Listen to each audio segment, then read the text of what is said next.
नमस्कार मित्रांनो, स्वागत आहे तुमचं आताच्या ब्रेकिंग न्यूजमध्ये।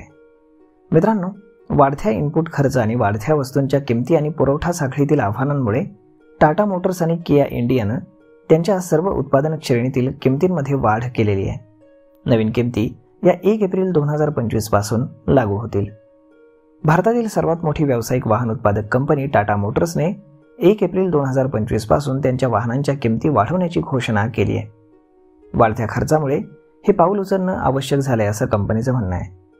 ऑटोमोबाईल उद्योगातील कच्च्या मालाच्या किमती सातत्यानं वाढत आहेत, ज्यामुळे कंपनीच्या खर्चावर परिणाम होतोय। टाटा मोटर्स त्यांच्या व्यावसायिक वाहनांच्या म्हणजेच ट्रकच्या किमतींमध्ये 2% वाढ करणार आहे। ही वाढ वेगवेगळ्या मॉडेल्स आणि प्रकारांनुसार बदलेल। यापूर्वी मारुतीनंही एप्रिलमध्ये त्यांच्या वाहनांच्या किमतीत 4% वाढवण्याची घोषणा केली होती। टाटा मोटर्सने एक्सचेंज फायलिंगमध्ये म्हटलं आहे की 1 एप्रिल 2025 पासून कमर्शियल वाहनांच्या श्रेणीमध्ये 2% मूल्य वाढ होईल। वाढती इनपुट कॉस्टला जोडण्यासाठी मूल्य वाढवलं जाते आणि हे प्रत्येक मॉडेल आणि व्हेरियंटनुसार वेगवेगळं असेल। कंपनीची वाढती लागत हे त्यामागचं पाऊल आहे, हे त्यांनी सांगितलं।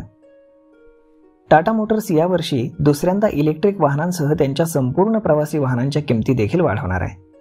अधिकृत निवेदनानुसार वाढत्या इनपुट खर्चाच्या परिणामाची अंशतः भरपाई करण्यासाठी ही किंमत समायोजन केली जाईल। कंपनीनं पुढे म्हटलं आहे की मॉडेल आणि प्रकारानुसार ही किंमत वाढ बदलू शकते। कंपनीनं त्यांच्या व्यावसायिक वाहन विभागासाठी अशाच प्रकारची किंमत समायोजनाची घोषणा केल्यानंतर 1 दिवसानंतर हा निर्णय घेण्यात आलाय। कॅलेंडर वर्षाच्या सुरुवातीलाच पहिली किंमत वाढ ही जाहीर करण्यात आली होती, ज्यामध्ये प्रवासी वाहनांच्या किमती ह्या 3% वाढवण्यात आल्या होत्या।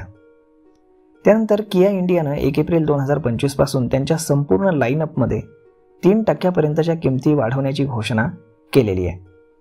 कंपनीने वाढत्या वस्तूंच्या किमती आणि पुरवठा साखळी खर्च हे समायोजनाचं प्राथमिक कारण असल्याचं सांगितलंय।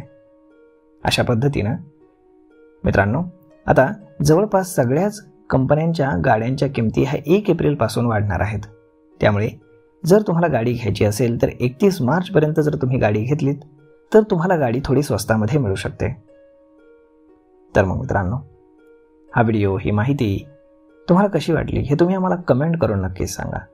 आणि जर आवडली असेल तर आपल्या जवळच्या मित्रमंडळींसोबत देखील हा व्हिडिओ तुम्ही शेअर करायला विसरू नका। धन्यवाद।